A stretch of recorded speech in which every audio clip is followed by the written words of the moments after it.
జిల్లా రాయచోటిలో Rajampet BJP parliament జిల్లా సమావేశం జిల్లా అధ్యక్షులు సుబ్బరెడ్డి అధ్యక్షతన నిర్వహించనున్నట్లు బీజేపీ నాయకులు తెలిపారు.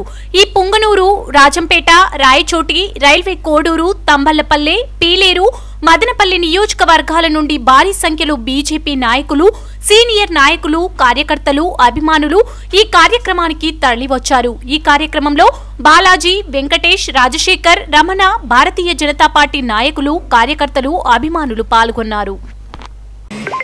దేశం మొత్తం మీద ఉన్నటువంటి కోవిడ్ మహమ్మారిని ఎదుర్కొన్నటువంటి భాగంగా నరేంద్ర మోడీ గారు అనౌన్స్ చేసినటువంటి 18 సంవత్సరాలు దాటిన ప్రతి ఒక్కరికి కూడా వ్యాక్సిన్ డ్రైవ్ ఏదైతే ఉందో దాంట్లో పాలు పంచుకోవాలని ప్రతి ఒక్క భారతీయ జనతా పార్టీని కార్యకర్తని పైనుంచి మా కేంద్ర నాయకత్వం సూచన వచ్చింది. ఎందుకంటే 130 కోట్ల మంది ప్రజానీకానికి, గ్రామ గ్రామానికి, తాండాలకు, దళితవాడలకు కూడా ఈ వ్యాక్సిన్ పోవాల్సిన అవసరం ఉంది.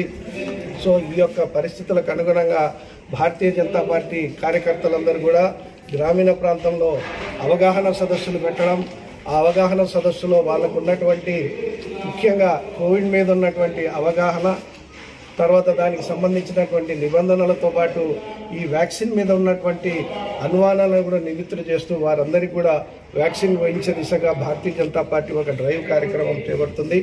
అవన్నీ కూడా ఈరోజు కార్యక్రమాలను గురించి డీటెయిల్గా ప్లానింగ్ జరగడానికి ఈరోజు కార్యవర్గంలో ఒక విశేషమైనటువంటి కార్యక్రమం చేస్తుంది.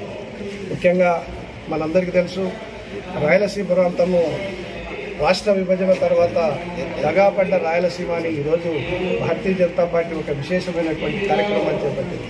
3 రోజుల క్రితం కర్నూలులో రాయలసీమ జిల్లాలకు సంబంధించినటువంటి ముఖ్య నాయకులందరూ కూడా కూర్చొని ఈ రాయలసీమలో ఉన్నటువంటి పెండింగ్ ప్రాజెక్టుల గురించి విపులంగా చర్చించడం, దానికి సంబంధించినటువంటి ఉద్యమానికి సంబంధించినటువంటి కార్యరూపము 2-3 రోజుల్లో రాష్ట్ర నాయకత్వము ప్రకటించబోతుంది.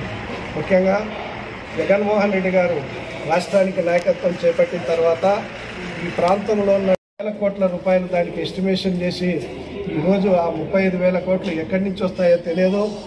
వారేమో ప్రపంచంలో ఉన్నటువంటి అనేక బ్యాంకులను సంప్రదించామంటున్నారు, కేంద్ర ప్రభుత్వాన్ని సంపాదించామంటున్నారు, కానీ దానికి సంబంధించినటువంటి ఎటువంటి పురోగతి లేదు. ఈ పరిస్థితుల్లో ఈ ప్రాంతానికి సంబంధించినటువంటి రైతులు కావచ్చు, ఈ ప్రాంతానికి సంబంధించినటువంటి యువజనులు కావచ్చు, వీరందరినీ కూడా అవగాహన కల్పిస్తూ ఈ రాయలసీమకు సంబంధించినటువంటి అనేకమైనటువంటి పెండింగ్ ప్రాజెక్టులు కొన్ని 60% అయ్యాయి, కొన్ని 40% అయ్యాయి. ముఖ్యంగా ఈ ప్రాంతానికి సంబంధించినటువంటి గాలేరు నగరి కావచ్చు, అందరినీవా కావచ్చు, వేదవతి కావచ్చు, లేకుంటే తుంగభద్ర సమాంతర కాలువ కావచ్చు, ఇవన్నీ కూడా 50-60% పూర్తయ్యాయి. టెండర్లు పూర్తయ్యాయి. వాటికి సంబంధించిన కాంట్రాక్టర్స్ కూడా ఇప్పటి వరకు బిల్లులు లేరు, ఎప్పుడు స్టార్ట్ చేస్తారో తెలియనటువంటి అయోమయమైనటువంటి పరిస్థితి. ఈ నేపథ్యంలో కొత్తగా లేవదీసినటువంటి జల జగడం, కేసీఆర్ నాయకత్వంలో ఉన్నటువంటి తెలంగాణ రాష్ట్ర పార్టీ అటు తెలంగాణ వైపు, జగన్మోహన్ రెడ్డి గారి నేతృత్వంలో ఉన్నటువంటి వైఎస్ఆర్ పార్టీ ఇటు ఆంధ్ర వైపు 2 కయ్యాలు దూరుతూ అసలు సమస్య లేని చోట సమస్యను క్రియేట్ చేస్తున్నటువంటి సమస్య. శ్రీశైలం బ్యాక్ వాటర్కు సంబంధించినటువంటి ఒక చట్టబద్ధమైనటువంటి రాజ్యాంగబద్ధమైనటువంటి బచావత్ ట్రిబ్యునల్ కావచ్చు, బ్రిజేష్ కుమార్ ట్రిబ్యునల్ కావచ్చు, అనేకమైనటువంటి చట్టపరమైనటువంటి భూములు ఉన్నప్పటికీ కూడా వాటిని ఏమాత్రం పరిగణలోకి తీసుకుండా ప్రజలను రెచ్చగొట్టి తమ పబ్బం గడుపునే రీతిలో ఈరోజు ఇద్దరు నాయకులు కూడా వ్యవహరిస్తుండడం నిజంగా సిగ్గుపడాల్సినటువంటి విషయం. వీరందరికీ తెలుసు, చట్టానికి లోబడి ఏ రకమైనటువంటి నీటి పంపకం ఉన్నప్పటికీ తెలుసు కూడా ప్రజలను రెచ్చగొట్టే రీతిగా చేస్తూ కేంద్ర ప్రభుత్వానికి లేఖలు రాస్తున్నారు వీళ్ళు, ప్రేమ లేఖలు.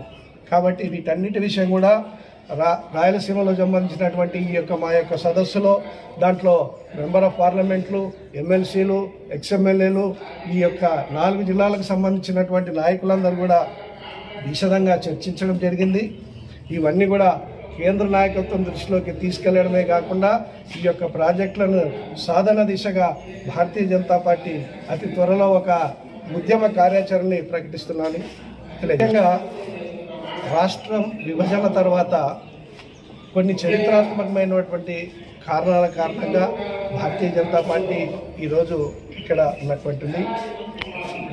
భారతీయ జనతా పార్టీకి ఉమ్మడి రాష్ట్రంలో ఉన్నటువంటి నాయకత్వం కూడా తెలంగాణలో ఉన్నటువంటి ఎక్కువ మంది నాయకులు అక్కడ ఉండడం, సో దాన్ని పటిష్టపరచుకునే దిశగా ఈరోజు ఇటు ఇంతకుముందు కన్నా లక్ష్మీనారాయణ కావచ్చు, దాని తర్వాత వచ్చినటువంటి సోమవీర్రాజు గారు కావచ్చు, ముఖ్యంగా గ్రామంలో పార్టీని పటిష్టం చేసే దిశగా తీసుకెళ్లడము, దాంతోపాటు ముఖ్యంగా ఈ ప్రాంతంలో ఉన్నటువంటి పెండింగ్ ప్రాజెక్టులు కావచ్చు, ఈ ప్రాంతానికి సంబంధించినటువంటి హైకోర్టు విషయంలో కావచ్చు, ఈ ప్రాంతానికి సంబంధించినటువంటి ప్రత్యేక నిధులు కావచ్చు, ఇప్పుడు ప్రత్యేకమైనటువంటి కార్యాచరణలతో ముందుకు తీసుకెళ్తాం. ఖచ్చితంగా రాబోయే రోజుల్లో మేము భారతీయ జనతా పార్టీ ఇక్కడ ఎదుగుతామని సంకల్పంతో మేము ముందుకెళ్తున్నాం. సమస్యలను గుర్తించడం జరిగింది. ఈ సమస్యలన్నింటినీ ఇప్పుడు ఉన్నటువంటి రాజకీయ తీర్మానంలో ప్రవేశపెట్టడం జరిగింది. ఈ రాజకీయ తీర్మానం తర్వాత నియోజకవర్గాల వారీగా, మండలాల వారీగా కూడా అక్కడ ఉన్నటువంటి సమస్యలను పరిష్కారం కోసం భారతీయ జనతా పార్టీ రాజంపేట జిల్లా ఆధ్వర్యంలో పెద్ద ఎత్తున ఉద్యమాలు చేస్తాం. అవసరమైనటువంటి సంప్రదింపులు, సలహాలు కూడా అధికారులతో చేయడం, ఆ సలహాల సంప్రదింపుల కారణంగా సమస్యలు రాజంపేట జిల్లాలో అనేక రకాలైనటువంటి సమస్యలు ఉన్నాయి. ఈరోజు వైసీపీ ప్రభుత్వం యథేచ్ఛగా మరి గవర్నమెంట్ భూములను దోచుకుంటూ ఉంది. మరి విమర్శించాల్సినటువంటి తెలుగుదేశం ప్రభుత్వం కూడా వాళ్ళతో కుమ్మక్కై పందేరాలు పెట్టుకుని మా పార్టీకి ఇన్ని ఇస్తారా, మా పార్టీకి ఇన్ని ఇస్తారా అనేటువంటి పరిస్థితి ఉంది. కాబట్టి వీటన్నింటినీ కూడా అధికారుల యొక్క ఏదైతే తప్పుడు విధానాలు ఉన్నాయో అధికార పార్టీకి కొమ్ము కాస్తూ ప్రతిపక్షంతో లాలూచి పడేటటువంటి ఈ అధికారులకు అన్నింటినీ కూడా ఈరోజు మేము రాజంపేట జిల్లాలో ఉండేటువంటి సమస్యలన్నింటినీ కూడా తీసుకోవడం జరిగింది. అదే రాజకీయ తీర్మానం ఇప్పుడు ఇక్కడ ప్రవేశపెడుతున్నాం. భవిష్యత్తులో రాజంపేట పార్లమెంట్లో ఉండేటువంటి అన్ని రకాల సమస్యలపైన పెద్ద ఎత్తున రాజంపేట బీజేపీ పార్టీ ఆధ్వర్యంలో ఉద్యమం జరుగుతుంది. నరేంద్ర మోడీ గారి ఆధ్వర్యంలోని మరి భారతీయ జనతా పార్టీని ఈరోజు ప్రపంచమంతా కూడా మరి ఒక పిలుపునిస్తే ప్రపంచమంతా కూడా ఫాలో అయ్యేటటువంటి పరిస్థితి ఉంది. మరి యోగా ఒక మన సనాతన సాంప్రదాయమైనటువంటి సనాతన ధర్మాల్లో ఒకటైనటువంటి యోగాను నరేంద్ర మోడీ గారు ఒక పిలిపిస్తే ప్రపంచంలో 120 దేశాలు ఈ రోజు యోగా డేను జరుపుతున్నాయంటే అది మనం చూసేదానికి చాలా చిన్న విషయం కాదు. కాబట్టి భారతదేశం యొక్క సనాతన ధర్మం పట్ల, భారతదేశం యొక్క ధర్మం పట్ల, భారతీయుల యొక్క త్యాగ నిరతి పట్ల, భారతదేశం యొక్క గొప్పదనం పట్ల ప్రపంచ దేశాలన్నింటిలో కూడా మరి ఇంత గొప్ప నిర్మాణాన్ని చేయగలిగినటువంటి శక్తి మన ప్రధాని నరేంద్ర మోడీ గారికి వచ్చింది.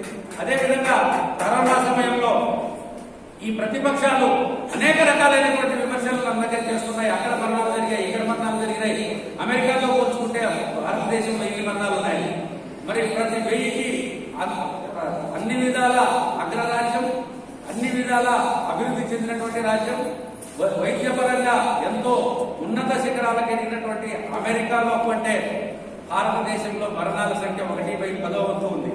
మరి అంత గొప్ప దేశంకే మరి కరోనా విలయతాండవంలో చేతులేసేస్తే మరి సరైన సమయంలో సరైన విధంగా చాలా ముందస్తుగా ఆలోచించి నరేంద్ర మోడీ గారు తీసుకున్నటువంటి లాక్డౌన్ కారణంగా ఈరోజు కొన్ని కోట్ల ప్రాణాలు నిలబడ్డాయి. ఆ మధ్యలో ప్రపంచ దేశాలన్నీ చెప్పేవాళ్ళు ఈ కరోనా ఈ వేవ్ లో, ఫస్ట్ వేవ్ లో, సెకండ్ వేవ్ లో భారతదేశంలో దాదాపుగా 10 నుంచి 20 కోట్ల మరణాలు సంభవిస్తాయని ప్రపంచమంతా చెప్తున్నటువంటి సందర్భంలో ఆ మరణాలను కేవలం లక్షల్లో తగ్గించగలిగినటువంటి విధంగా లాక్డౌన్ విధించి, లాక్డౌన్ సక్రమంగా అమలుపరిచి, లాక్డౌన్ సమయంలో ప్రజల కష్టాలను మరి వాళ్లకు కష్టాలు కలగకుండా చూసి మరి ఈ విధంగా అదే సమయంలో అన్ని రకాల మాస్కులు మరి ప్రతి ఒక్కరికి కూడా సప్లై చేయడం. లాక్డౌన్ విధించిన మొదటి రోజు భారతదేశంలో ఒక్క పీపీఈ కిట్ తయారు చేసేటటువంటి యూనిట్ కూడా భారతదేశంలో లేనటువంటి స్థాయి నుంచి ఈ రోజు కొన్ని లక్షల పీపీఈ కిట్లు తయారు చేస్తున్నాం. అదేవిధంగా వెంటిలేటర్లు మరి కొన్ని లక్షల వెంటిలేటర్లు తయారు చేయడం. ఒక ఆంధ్రప్రదేశ్ కు మాత్రమే 4,980 వెంటిలేటర్లు తయారు చేసి అనతికాలంలో ఇచ్చిన ఘనత భారతదేశానికి ఉంది. ఒకప్పుడు మరి ఆక్సిజన్ విషయంలో ఎక్కడో ఉండేటటువంటి ముందస్తుగా జనవరిలోనే రాష్ట్ర ప్రభుత్వాలను హెచ్చరించి ప్రతి హాస్పిటల్, గవర్నమెంట్ హాస్పిటల్లో కూడా ఒక ఆక్సిజన్ యూనిట్ పెట్టుకోవాలి అనే దానికోసం దానికి మరి నిధులు కూడా కేటాయించినటువంటి ఘనత కేంద్ర ప్రభుత్వాన్ని. కాబట్టి ప్రతి ఒక్క విషయంలో కూడా రెండో వేవ్లో ఆక్సిజన్ కొరత కారణంగా కొన్ని వేల మంది చనిపోయారు, మనకందరికీ తెలుసు. కానీ దీన్ని ఊహించి నరేంద్ర మోడీ గారు ముందుగానే రాష్ట్ర ప్రభుత్వాలను హెచ్చరిస్తూ రాష్ట్ర ప్రభుత్వాలకు ఆక్సిజన్ ప్లాంట్ ఏర్పాటు చేసుకోవడానికి కూడా డబ్బులు కేటాయిస్తే మరి వీళ్ళందరూ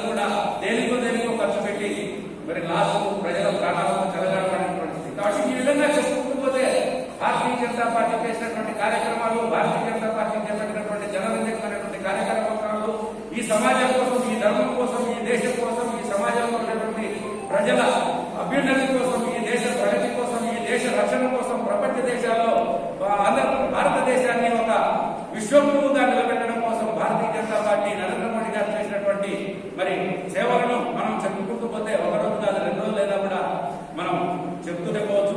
కాబట్టి ఇంత గొప్ప పార్టీలో మనం అందరం కూడా కార్యకర్తలుగా ఉన్నందుకు మనం నిజంగా గర్వించాలి. భారతీయ జనతా పార్టీలో ఒక బూత్ స్థాయిలో బూత్ మెంబర్ అయినా సరే మనం అందరం కూడా సగౌరవంగా, గర్వంగా ఇంత గొప్ప రాజకీయ పార్టీలో మేము సభ్యులను చెప్పుకునేటువంటి పరిస్థితి ఈ రోజు ఉంది. కాబట్టి మనమందరం కూడా కేంద్ర ప్రభుత్వం ఈ 7 సంవత్సరాలుగా చేసినటువంటి మరి అభివృద్ధి కార్యక్రమాలు అయితే